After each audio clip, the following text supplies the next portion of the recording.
안녕하세요. 저는 30대 중반 은영아라고 해요.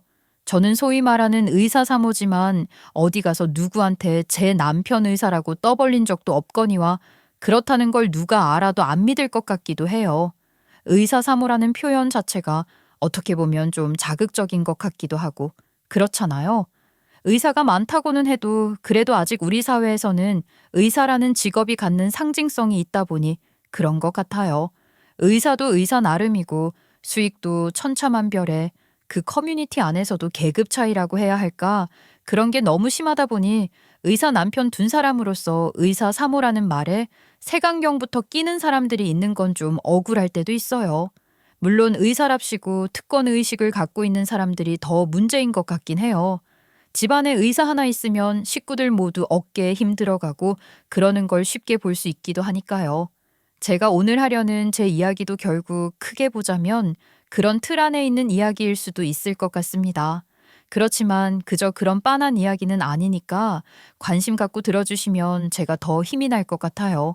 저는 친정에서 자랄 때부터 엄마한테 그렇게 배워서 근검절약이 몸에 배기도 했고 남편이 의대 졸업하고 인턴 1년, 군의관 3년까지 10년을 뒷바라지 했으니 엄밀히 페이 닥터로라도 들어가서 제대로 의사로 일을 하기 시작한 건 몇 년 되지도 않는 거예요. 그러니 여러 가지로 제게 의사 사모라는 말은 거부감까지는 아니어도 낯설고 어색한 말이긴 해요. 저는 남편보다 2살 연상이랍니다. 남편과 같은 대학을 다녔지만 학교 다닐 때는 남편을 알지 못했고 또 남편보다 먼저 졸업했죠. 졸업 직후에 당장 취직은 안 하고 싶었고 아르바이트 해서 돈 모아 유럽 여행이라도 한번 다녀오자 그런 생각을 했어요. 학교 다닐 때 다녀왔으면 더 좋았겠지만 친정이 넉넉한 편이 아니어서 학교 다니던 중에도 아르바이트를 계속 했었거든요. 그렇긴 하지만 교환학생 같은 기회에 왜 도전조차 해보지 않았었는지 나중에서야 후회가 되기는 했어요.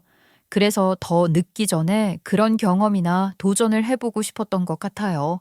왜 젊어 고생은 사서 한다는 말도 있긴 하지만 젊을 때 여행 같은 것도 많이 다녀보라고 하잖아요.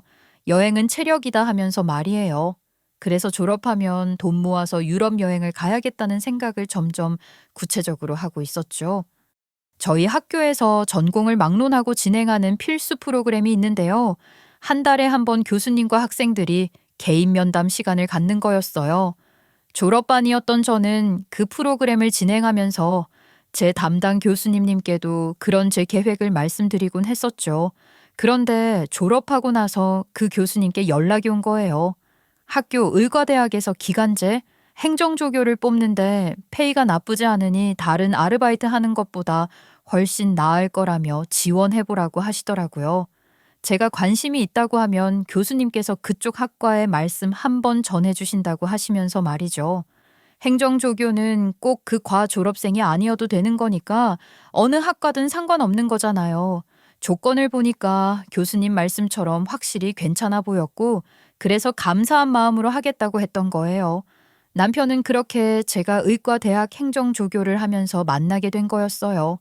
행정조교를 하다 보면 가끔 학과 교수님들과 회식을 할 일도 생기곤 했는데 그럴 때 회식을 하러 간 식당에 교수님 제자들, 그러니까 학과 학생들이 있으면 회식하는 저희 테이블로 불러서 같이 밥을 먹으라고 하시기도 하셨어요.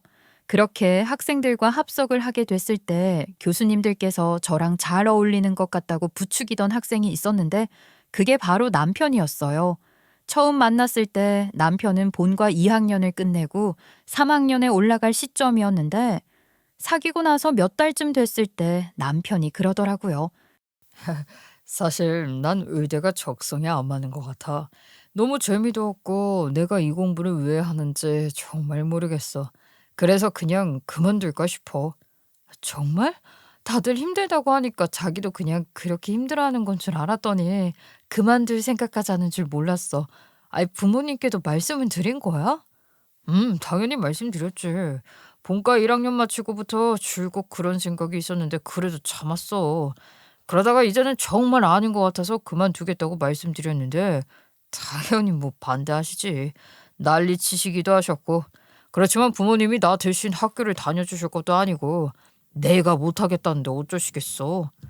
부모님께도 이미 다 말씀을 드렸을 정도면 정말 마음을 제대로 먹은 거구나. 부모님이 말리셔도 난 그만둘 거야. 그만두고 아르바이트나 해서 자기랑 같이 유럽 여행 가고 싶어. 여행 가서 생각도 많이 하고 앞으로 어떻게 살지 고민도 더 해보고 그러고 싶어. 남편 얘기를 들으면서 저도 좀 혼란스러웠던 게 남편이 어릴 때부터 의사가 되고 싶다는 꿈을 꾸며 의사라는 직업을 동경해서 본인 의지로 의대에 들어오긴 한 거였거든요. 그러니 그만두겠다고 하는 게 지금 당장 너무 힘들어서 그러는 건지 정말 진짜 자기 길이 아니라고 생각하는 건지 헷갈렸어요. 그런데 남편과 이야기를 할수록 제 눈에는 남편이 지금 당장 힘든 걸 견디지 못해서 그런다는 게 보이더라고요. 그런데 남편은 저랑 그런 얘기를 나누고 바로 휴학계를 내버린 거예요. 상황이 그렇게 되고 보니 저라도 나서서 뜯어말려야겠다는 생각이 들었어요. 자기 힘든 거 내가 알지 왜 몰라. 근데 한번 봐봐. 자기만 힘든 거 아니고 다들 죽을 힘을 다해 버티고 있는 거야. 힘든 것만 생각하지 말고 의사가 된 모습을 상상해봐. 의사 되는 게 쉬우면 누구나 다 하게? 아이, 더 이상 버틸 힘이 없다고. 의사가 되고 싶어서 의대에 온 건 맞지만 공부를 하면 할수록 내 길이 아닌 것 같아. 나 어릴 때 말이야, 위인전 읽는 걸 특히 좋아했거든. 위인전을 보면 왜 소설도 아닌데 다 똑같은 형식인 거야. 그 대단한 사람들이 힘들었던 이야기, 역경을 이겨낸 일화들이 꼭 나온단 말이지. 그걸 보면 이 사람이 이러고도 이런 사람이 됐나 싶잖아. 자기도 지금 그런 시기를 겪는 걸지 몰라. 당시에 남편은 본가랑 학교가 멀어서 학교 앞에서 자취를 했었는데 제가 거기도 수시로 드나들며 맛있는 것도 해먹이고 그렇게 멘탈도 잡아주고 그랬어요. 남편 자취방에 거의 살다시피 했으니 사실상 이때부터 남편 뒷바라지를 시작했다고 할 수 있을 거예요. 그리고 다행히도 제 격려 덕분에 남편은 용기를 얻어 다음 학기에 바로 다시 복학을 했어요. 남편이 휴학했다가 복학한 것을 계기로 남편분과 그러니까 시댁에서도 제 존재를 알게 되었는데 특히 시모가 저한테 엄청 고마워하셨거든요. 부모도 못 말리는 걸 돌려놨다고 말이에요. 그러실 만도 하죠. 솔직히 저도 제 공이라 생각하긴 했는데 그래도 그렇게 고마워하시니까 좀 뿌듯하긴 하더라고요. 제 행정조교 계약 기간은 2년이었고 2년 끝나면 퇴직금 받고 실업급여 처리한 다음에 유럽 여행을 갈 계획이었어요. 여행에서 돌아오면 저도 본격적으로 취직 준비를 할 생각이었고 말이에요. 그런데 계약 기간이 끝났을 때 시모가 그러는 거예요. 아유, 우리 아들이 의사 공부 포기하지 않는 건 다 네 덕분이다. 고맙다, 고마워. 내 생각에 너희들은 천생연분이야. 이런 인연이 어디 또 있겠니? 이참에 그러니까 결혼하는 게 어떠니? 아무리 성인이라도 아직 어린데 그런 애들이 거의 동거를 하다시피 하는 게 남들 보기에도 안 좋고 당장 너희 부모님 입장에서도 말이다. 아유, 딸이 결혼도 안 한 남자집 드나드는 것보다야 결혼해서 떳떳하게 같이 사는 걸 더 좋아하시지 않겠니? 그러면서 은근슬쩍 내조도 좀 하고 뭐 그러시면서 말씀을 꺼내시더라고요. 유럽 여행은 남편이 이제 본과 4학년이니 졸업하면 그때 같이 가라고 하시면서 말이에요. 어차피 지금은 신혼여행도 제대로 못 가니까 그때 신혼여행이다 생각하고 제대로 가라는 거죠. 저는 그 말씀을 듣고 고민이 많이 됐어요. 근데 저희 부모님도 시모 말이 맞다고 좋다고 하시는 거예요. 엄마 생각에도 이런 인연이 쉬운 인연은 아닌 것 같아. 여행이야 언제든 갈 수 있는 거지만 결혼은 다 때가 있는 거야. 저쪽에서 좋다고 결혼하자고 할 때 하면 좋지 뭘 그러니. 결국 저는 여행을 조금 미루고 행정조교 계약 1년 연장 한 다음 결혼도 하고 남편 뒷바라지를 본격적으로 하기 시작했어요. 남편이 아직 공부 중이었으니 신혼집을 새로 구하지는 않았고 남편 자취방이었던 원룸이 그대로 저희의 신혼집이 되었죠.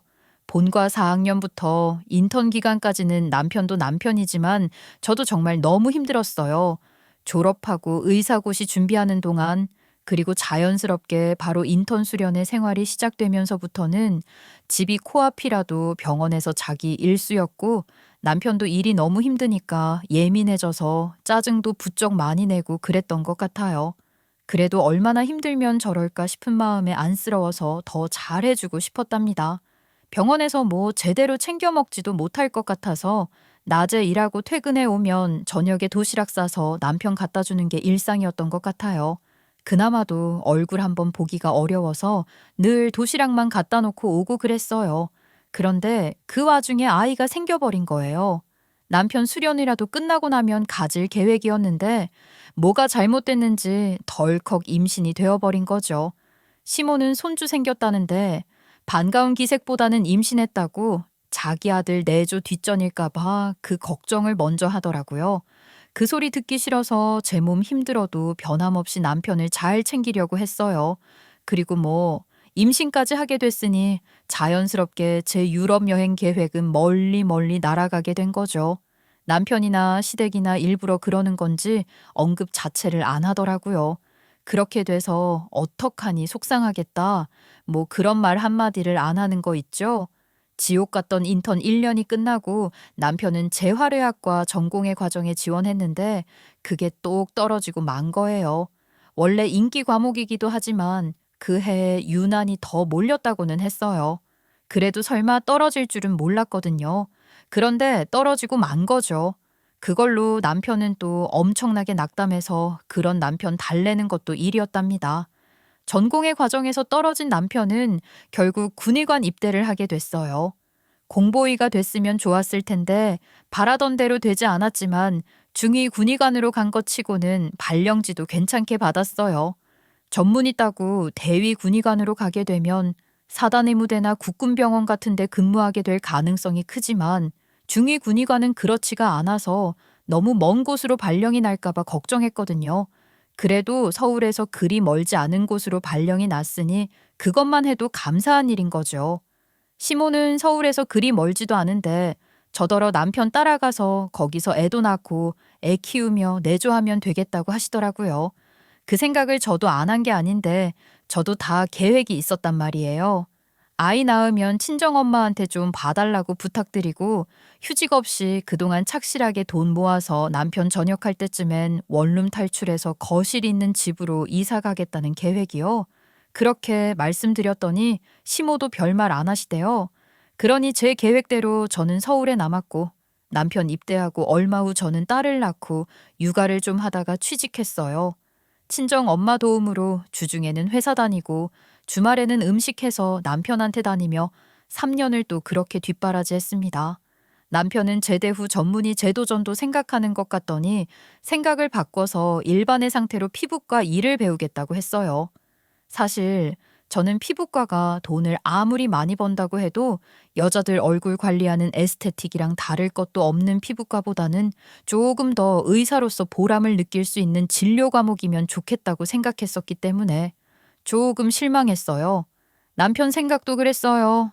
어릴 때부터 의사를 꿈꿨던 남편이 피부과 의사 하면서 돈이나 벌자는 꿈을 꿨던 건 아니었으니까요.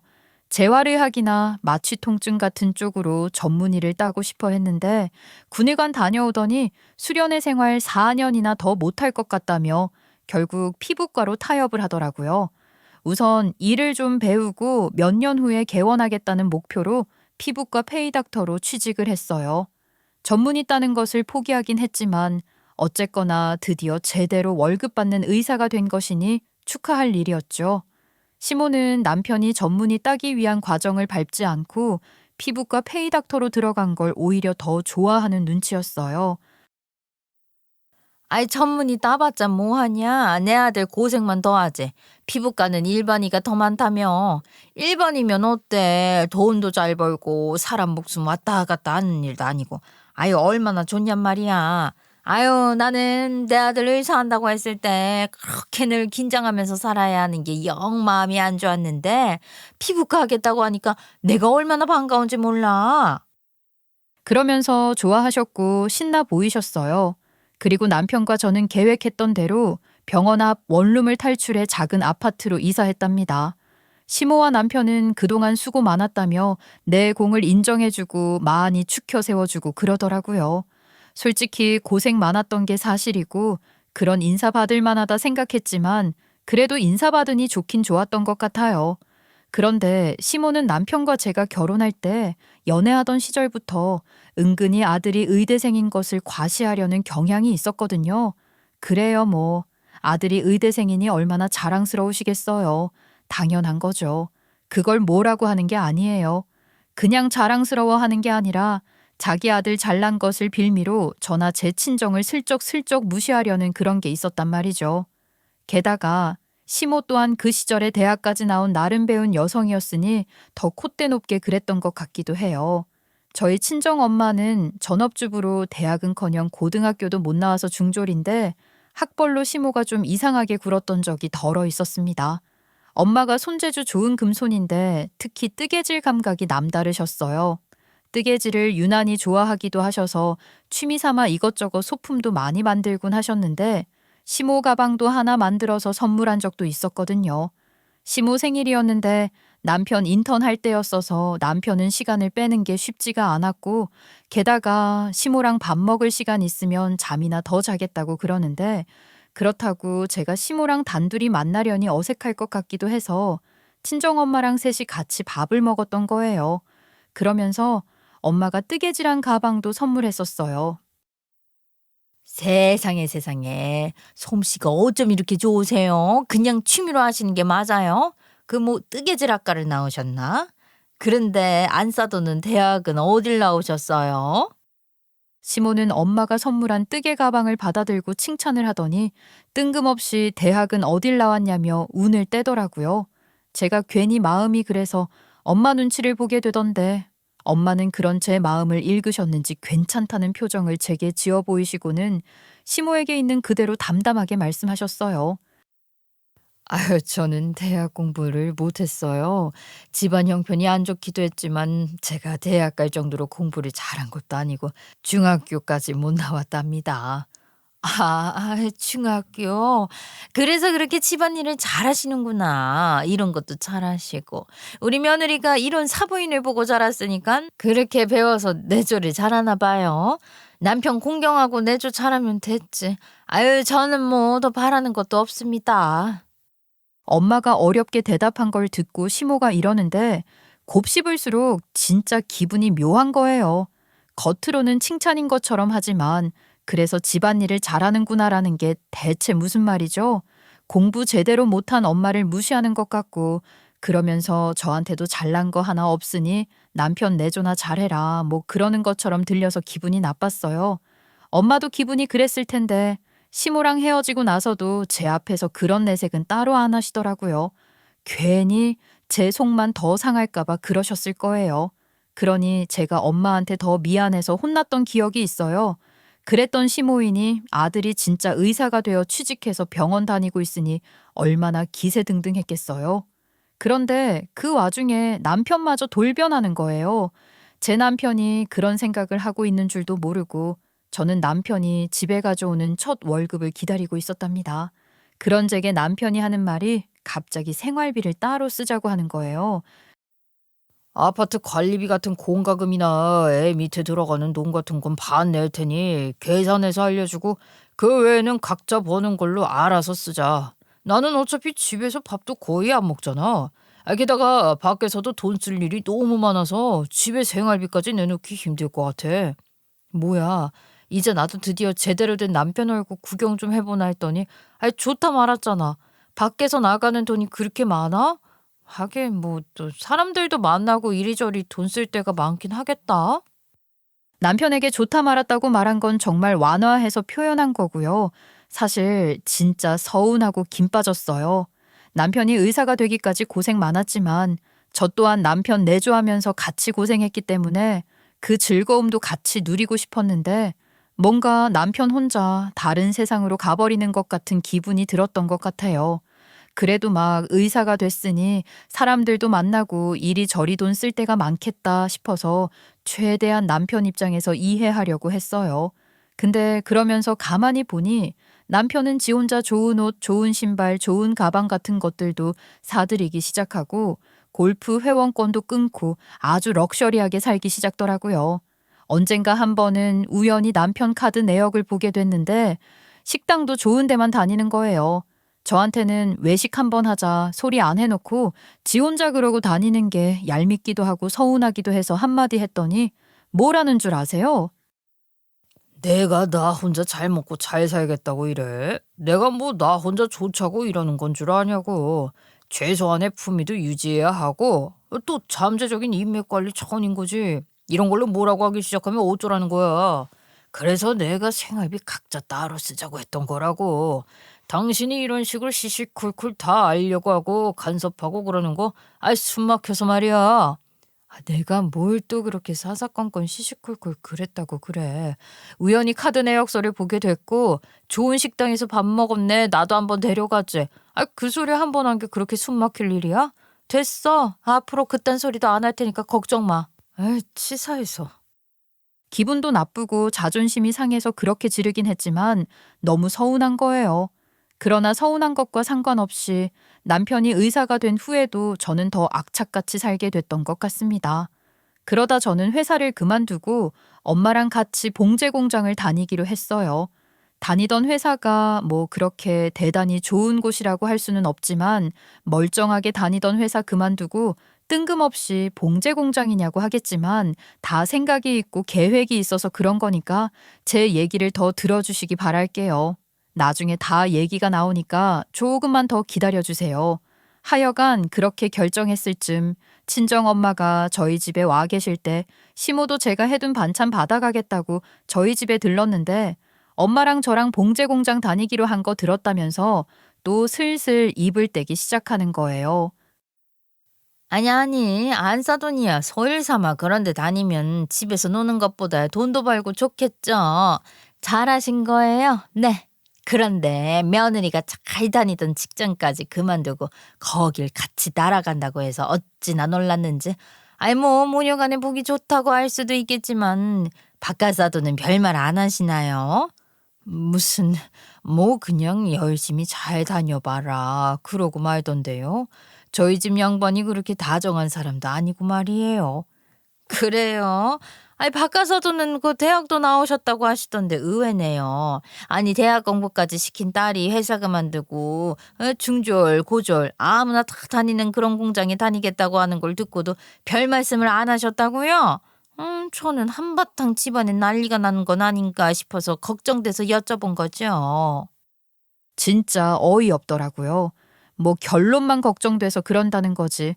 결국은 대학 나와 그런 데 다니려고 하냐며 비웃는 것일 뿐만 아니라 저희 엄마 중졸이라고 콕 집어서 꼽주는 건데 뉘앙스도 정말 별로여서 기분이 너무 나빴어요. 도저히 그냥 듣고만 있을 수가 없더라고요. 어머니, 지금 봉제 공장 무시하시는 거예요? 요즘 어디 가서 그렇게 말씀하시면 정말 큰일 나세요. 아이고 예. 세상 변했다 소리 백날 해봐도 소용없어. 옛날에 미싱 돌리는 공순이들 그런 거 다 봉제 공장 아니냐? 봉제 산업 자체가 후진국 산업인 건 요즘도 똑같은데 뭘 그러니? 이제 중국이나 베트남 이런 데에서도 봉제 산업은 끝난 거야. 뭐라더라 그? 그래. 이제 그 아프리카만 남은 거란다. 그런 게 봉제 산업인데 뭘 그러니? 어머님이 잘 모르셔서 그랬지. 엄마랑 저랑은 다 계획이 있고 생각이 있어서 다니려고 하는 거예요. 그래. 그러겠지. 계획이 있겠지. 제가 뭐라고 해도 시모는 그런 식으로 비아냥거리기만 했고 시모뿐만 아니라 남편도 그리 달가워하진 않았어요. 공장? 공장에 다니겠다는 거야?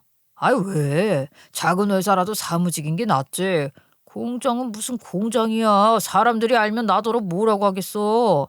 웃겨. 어차피 나 데리고 부부 동반 모임 한 번 간 적 없으면서 당신 체면 깎일 걱정부터 하냐? 다른 사람들이 알게 될 일이 뭐가 있어. 남편에게는 그렇게 쏘아붙였고 시모나 남편이 뭐라고 하든 엄마랑 저는 봉제 공장 열심히 다니면서 나름 재밌었어요. 그렇게 몇 년 봉제 공장 다니면서 열심히 일을 했고 그 결실로 새로 생긴 건물 1층에 엄마 뜨개 공방 겸 옷가게를 차려주게 됐답니다. 진짜 뿌듯했죠. 물론 새로운 시작에 불과한 것이지만 그래도 뭔가 이뤄냈다는 성취감이 엄청났거든요. 그런데 시모가 또 기분 나쁘게 트집을 잡으며 이상한 소리를 하는 거예요. 그런 새 건물에 모양 빠지게 뜨개 공방이 뭐야? 그 건물주도 참 그렇다. 뜨개 방하는 거 알고 세준 거라니. 건물 위치도 좋고 삐까번쩍하던데 사람들 이목을 확 끌 수 있는 세련된 거를 해야지. 아유 답답한 사람들이네. 아직 공방 공사도 시작 안 했는데 어떤 공간이 될 줄 알고 벌써부터 그렇게 초치시는 말씀만 하시는 거예요, 어머님. 뜨개 공방이 어때서요? 예, 너도 생각이 그거밖에 안 되니까 내가 답답하다고 하는 거야, 정말. 너 생각이 있는 거니? 너는 대학까지 나왔다는 애가, 아우, 참, 어떻게 한치 앞을 볼 줄을 몰라, 한치 앞을. 응? 감각도 경험에서 나오는 거라더니 경험 무시 못하는 거지. 아유, 아유. 그러면서 시시콜콜 핀잔을 주며 참견을 하는 거예요. 그러거나 말거나 무시하고 말았는데 시모가 기어이 일을 저지른 거죠. 엄마는 그 공간을 뜨개 공방 겸 옷가게로 운영할 계획이었으니 공간 활용을 어떻게 하면 좋을지 생각을 좀 해봐야겠다고 먼저 가게 자리에 가서 공간을 보면서 고민을 하고 있겠다고 하시더라고요. 그런데 조금 있으니 엄마가 다급한 목소리로 전화를 한 거예요. 예, 영화야. 지금 여기 너희 시어머니가 인테리어 업자들까지 대동해서 밀고 들어왔어. 그러면서 자기가 여기서 무슨 가게를 할 거라고 같이 온 사람들이랑 막 무슨 얘기를 하면서 나더러는 나가라고 한다 글쎄. 뭐? 엄마, 그게 무슨 소리야? 자기가 거기서 무슨 가게를 한다는 거야? 그 가게가 엄마 건데. 아우, 나 진짜 어이가 없네. 그래서 지금 엄마더러 나가라 그랬다는 거야? 엄마는 그냥 내쫓겨났고? 일단 알았으니까 거기 있어요. 내가 바로 갈게. 엄마에게 바로 가겠다고 해놓고 옷만 갈아입고 나가려는데 시모도 저한테 바로 전화를 했더라고요. 예, 너희 친정엄마가 아무리 가방끈이 짧고 아는 게 전부라지만 아니 여기서 어떻게 그런 걸 할 생각을 하냐? 너도 그렇다. 그걸 보고만 있겠다는 게 아니야. 대학 나오면 뭐해? 너희 엄마랑 봉제 공장 다니더니 딱 너희 엄마 수준이 다 된 거지 뭐야? 너나 너희 엄마나 생각 없긴 마찬가지고. 그러니 어쩌겠어. 보다 못해 내가 이렇게 직접 나설 수밖에. 그러니까 나한테 다 맡기고 내가 이 공간을 어떻게 쓰는지 구경이나 좀 하렴. 어머, 기가 막혀서. 어머니, 지금 저더러 생각 없다고 하셨어요? 그래요. 그럼 제 건물에 남편 병원 자리 하나 만들어놨는데 그것도 빼야겠네요. 아유, 제가 참 생각이 없었지 뭐예요. 뭐야? 그게 무슨 말이야? 병원 자리라니, 어? 아니, 얘, 그게 대체 무슨 말이냐고 내가 묻잖아. 너무 어이없고 기막혀서 시모한테 그렇게 말해버렸더니 시모는 깜짝 놀라서 펄쩍 뛰며 묻고 또 묻는 거예요. 병원 자리가 뭐냐고 말이에요. 그런 시모에게 저는 내가 지금 그쪽으로 갈 테니 거기 있으라고 했고 바로 남편도 그 건물로 불렀어요. 남편한테 다짜고짜 급한 일이니 그 건물로 당장 오라고 했더니 처음에는 아주 짜증 섞인 목소리로 말하더라고요. 아이, 무슨 소리야? 지금 당장 오라는 거야? 진료 시간에 어떻게 나가냐? 무슨 일이길래 이 시간에 사람을 오라 가라 하냐고. 급한 일이라고만 하면 내가 바로 갈 수가 있냐? 그러시겠지. 바쁘시겠지. 근데 그래도 와야 할걸? 내가 너 병원 자리 하나 해주려고 했거든. 너도 이제 패닥 그만하고 개원해야 하지 않아? 준비하고 있었던 거잖아. 그런데 네 엄마 때문에 다 틀어지게 생겼으니까 일단 오라는 곳으로 오라고. 그랬더니 짜증내며 진료 시간에 어떻게 나가냐고 하던 남편 놈도 얼른 튀어오겠다고 하는 거 있죠. 병원 자리 해주겠다 소리에 솔깃했겠죠 뭐. 이제 제가 앞서 미뤄둔 이야기를 좀 하겠습니다. 제가 엄마랑 봉제 공장 다니기 시작한 건 다 계획이 있고 생각이 있었던 거라고 했잖아요. 그 이야기를 하려는 거예요. 사실 엄마 뜨개 공방이랑 옷가게를 내주려고 하는 그 새 건물은 봉제 공장 다니면서 친해진 같이 일하던 사람들이랑 함께 공동으로 투자해서 세운 건물이에요. 투자자분들은 거의 엄마 또래 분들이 많으시고 좀 젊다고는 해도 다 저보다는 나이가 많은 분들이셨거든요. 그러다 보니 투자자들 중에 제일 어리기도 하고 회사 다닐 때 회계 업무도 받던 제게 건물 대표를 맡아달라고 하셔서 제가 건물 대표로 되어 있기도 해요. 예전부터 동네에서 엄마한테 뜨개질 배우던 분이 계시는데 그분이 늦게 재봉 기술을 배우러 다니시더니 봉제 공장에 들어가셨는데 너무 재밌다고 공장에 새로 직원 뽑으니까 엄마한테 지원해보라고 하셔서 저도 그 얘기를 듣게 됐던 거예요. 근데 야근 없이 거의 칼퇴, 연봉도 나쁘지 않더라고요. 그래서 저도 걸핏하면 야근의 수당도 제대로 챙겨받지 못하는 회사 그참에 그만두고 엄마와 같이 봉제 공장에 다니면서 돈이나 열심히 모아서 엄마 가게라도 하나 사드릴 작정을 했던 겁니다. 공장에 다니면서 이모들이랑도 친해지고 그러다 보니 이런저런 얘기들도 하게 되잖아요. 자연스레 제가 엄마 가게 하나 내드리고 싶어 한다는 이야기도 하고 그랬죠. 그런데 알고 보니 그 이모들이 다들 모아놓은 돈도 있고 열심히 사셨더라고요. 그러면서 동대문 같은 데 상가 여러 개 사서 같이 일하며 놀며 그렇게 지내자. 뭐 그런 얘기가 나오던 것이 일이 커져서 건물까지 세우게 된 거예요. 그런 식으로 하나 둘 모여 만든 공동 투자 그룹 이모분들 자식들 중에 부동산 하는 자식도 있고 건설 쪽 일하는 자식도 있고 인테리어 하는 자식도 있고 그 덕분에 일이 잘 진행됐고 그렇게 해서 오늘에까지 이르게 된 거였습니다. 제가 봉제 공장 다니면서 번 돈들도 있지만 제가 전부터 알뜰하게 모아놓은 돈 그리고 퇴직금까지 있었던 덕분에 공동 투자자로 당당하게 이름을 올릴 수 있었던 거예요. 그 건물에 엄마 뜨개 공방이랑 옷가게도 내고 또 남편에게도 서프라이즈로 개원할 수 있는 병원 자리 하나 내주려고 했던 거랍니다. 그동안 시모나 남편이 저를 자랑스러워하지 않는 것 같아서 서운하기도 했지만 이렇게 병원 자리 하나 턱 내주면 남편 전역하고 아파트로 이사했을 때처럼 제 공을 인정받고 시모도 남편도 저를 대하는 게 달라질 거라 기대했던 마음도 있었던 것 같아요. 그런데 시모가 이런 식으로 나오면 저는 더 이상 못 참죠. 안 참죠. 그리고 엄마가 봉제 공장 다니면서 본 돈은 고스란히 엄마 창업 비용으로 쓰시라고 했어요. 봉제 공장을 다녔던 두 번째 이유, 어쩌면 이게 제일 중요한 이유일 수 있겠는데 그건 바로 엄마 취미를 살려서 옷 브랜드를 런칭할 계획이었기 때문입니다. 손뜨개를 접목한 핸드메이드 의류뿐만 아니라 공장에 발주 넣는 기성복 제작을 하려고 했던 거예요. 그래서 공장 다니면서도 퇴근하고 나면 인터넷으로 의류 브랜드 창업반 강의도 듣고 그랬고 말이에요. 자, 이렇게 그 건물이 어떻게 제 건물이라고 말할 수 있는 건물인지 그리고 엄마랑 제가 왜 봉제 공장에 다녔는지까지 설명을 다 했어요. 그러니 다시 그 상황으로 돌아갈게요. 시모의 남편놈까지 그 건물로 불러놓고 당당하게 말했답니다.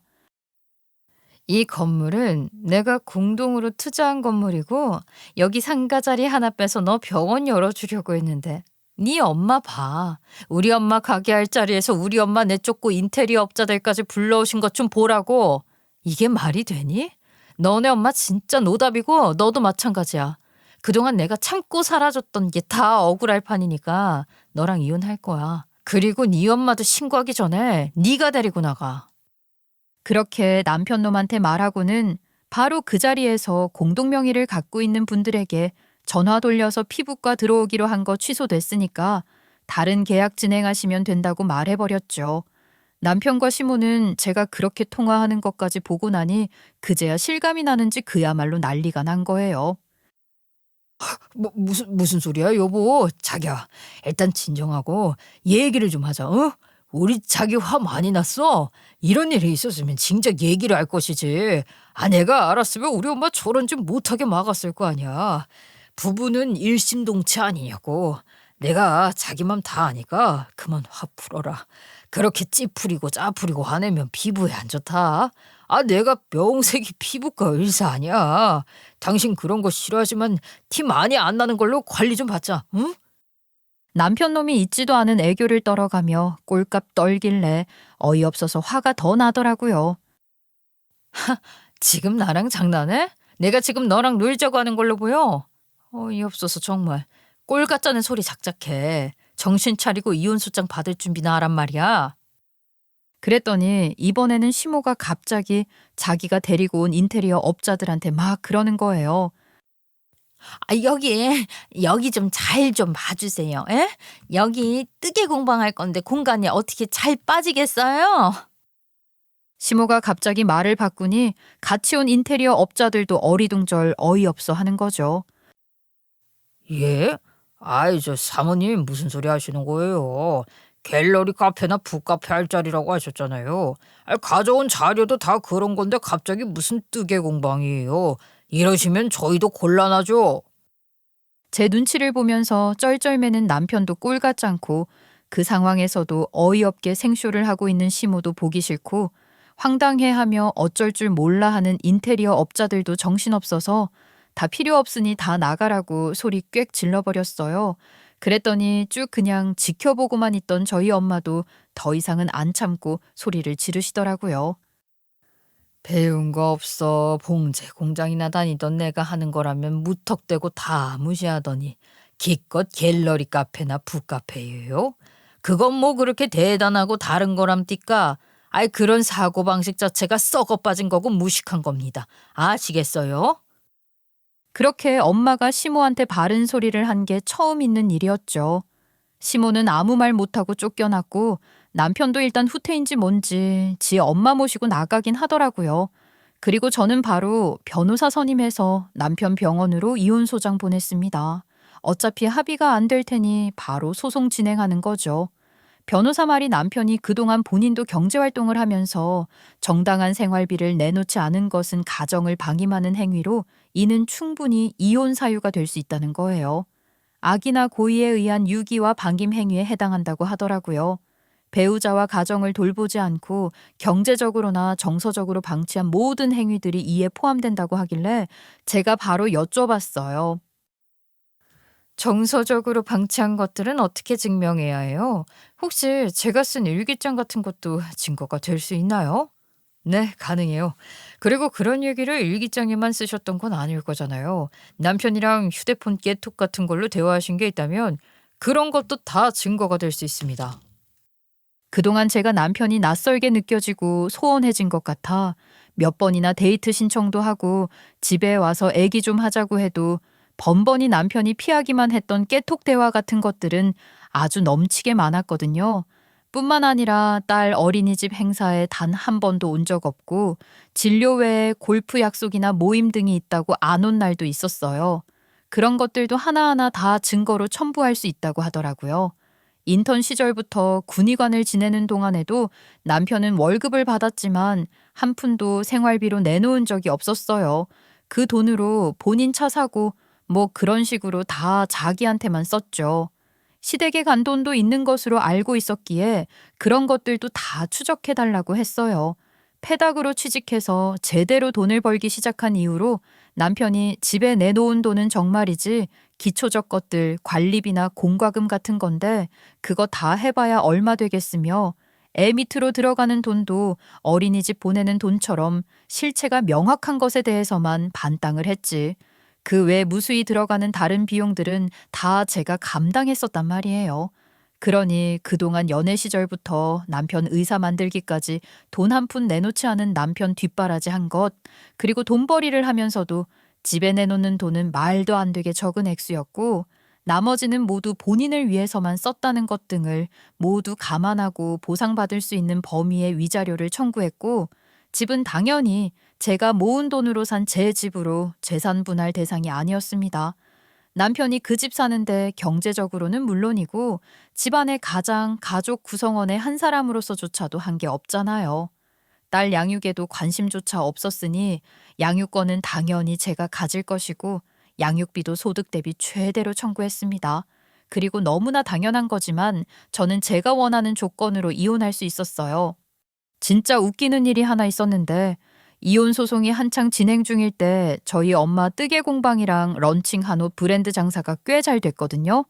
그러니 시모가 가끔 주위를 기웃거린다고 엄마가 말하던데 근처에 똑같은 컨셉으로 가게를 하나 냈더란 말이에요. 그것부터 웃겨 죽겠는데 컨셉만 베끼면 뭐 하냐고요.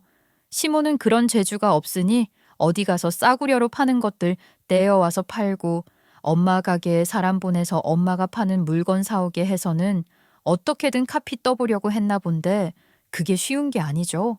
그러니 인터넷이나 SNS 같은 데서 저희 엄마 가게랑 비교당하며 조롱거리만 되다가 문 연지 반년도 안 돼 개망한 거 있죠. 더 웃기는 건 사는 동네가 같으니 요즘도 가끔 시모를 마주치는데 저희 엄마가 떠서 시모 생일 선물로 그 옛날에 선물한 그 가방을 아직도 들고 다니더란 말이에요. 그렇게 무시했으면서 예쁜 건 또 알아서는 정말 웃기지 않나요? 뭐, 저희 엄마가 만든 가방이 튼튼하기도 튼튼하고 은근 활용도가 좋기는 해요. 엄마 가게가 괜히 잘 되는 게 아니랍니다.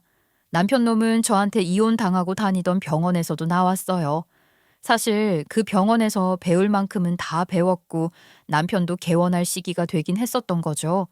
제 건물이 있다는 얘기는 안 했지만 퇴직금이 고스란히 남아있다는 걸 남편도 알고 있었고 뭐 어차피 대출 끼고 개원한다고 생각했을 테니 개원 꿈에 부풀어 마음이 콩밭에 가 있었을 거 아니겠어요?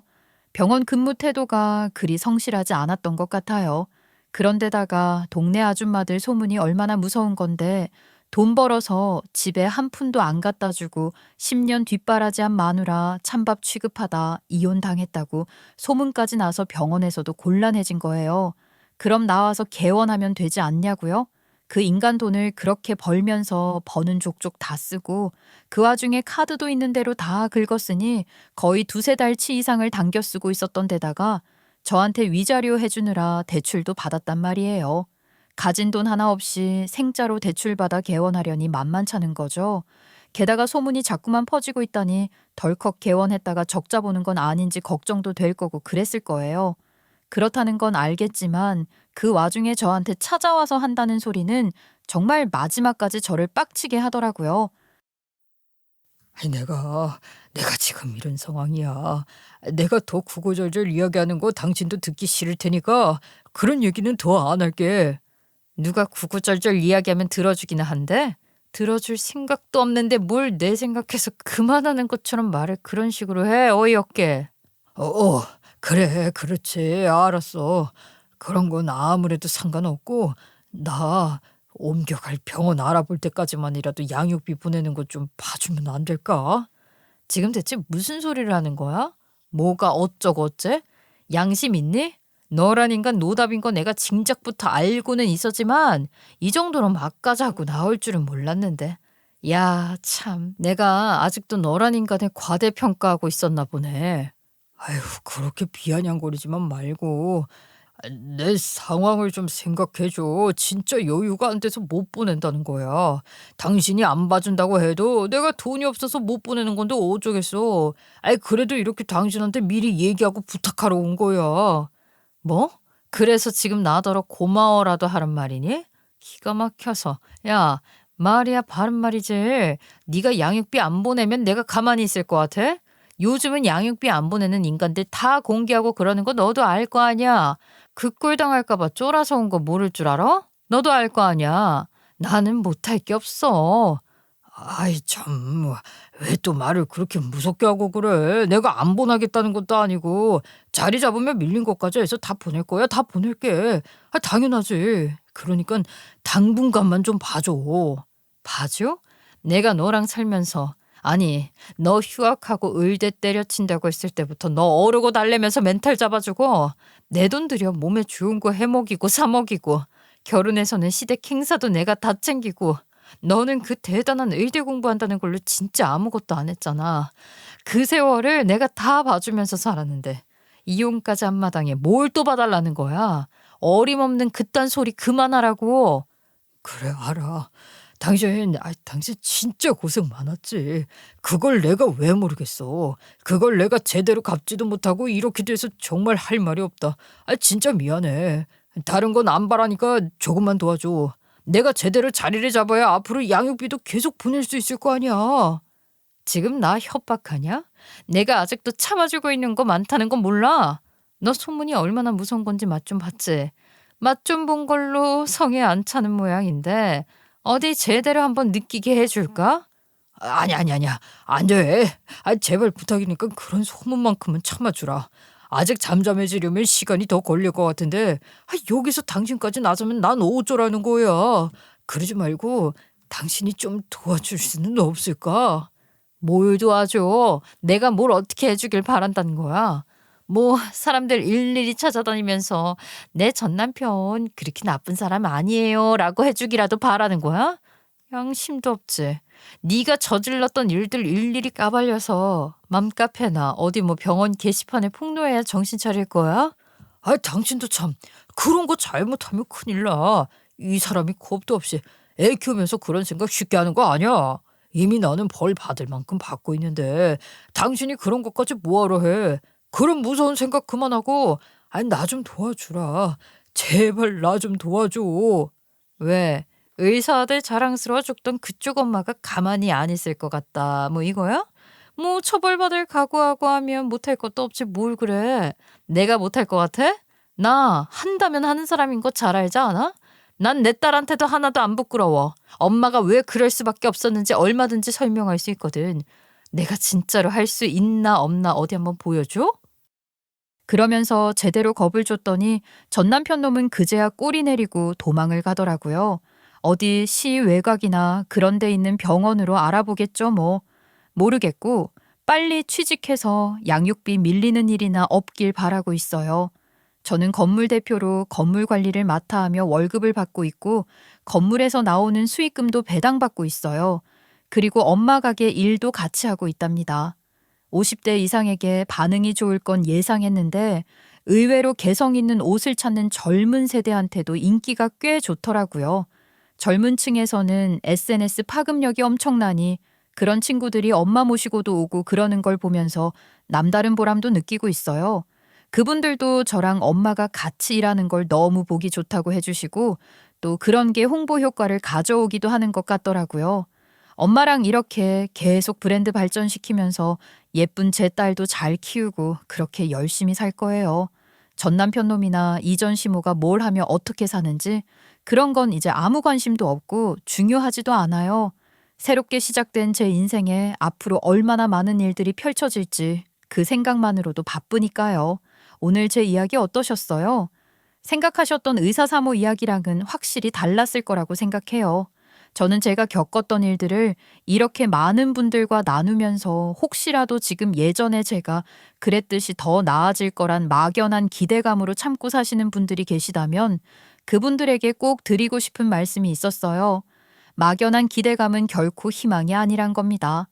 희망 고문이라는 얘기도 하던데 너무나도 절묘한 표현 같아요. 저는 그런 희망 고문을 당하며 또 저 스스로를 가스라이팅 하면서 참고 살았던 건지도 모르겠어요. 그러니 여러분들도 그런 건 아닌지 잘 생각해 보시면 좋겠어요. 제 이야기 끝까지 들어주셔서 너무 감사드리고요. 여러분들 인생에도 새로운 좋은 소식들이 가득하길 바랄게요.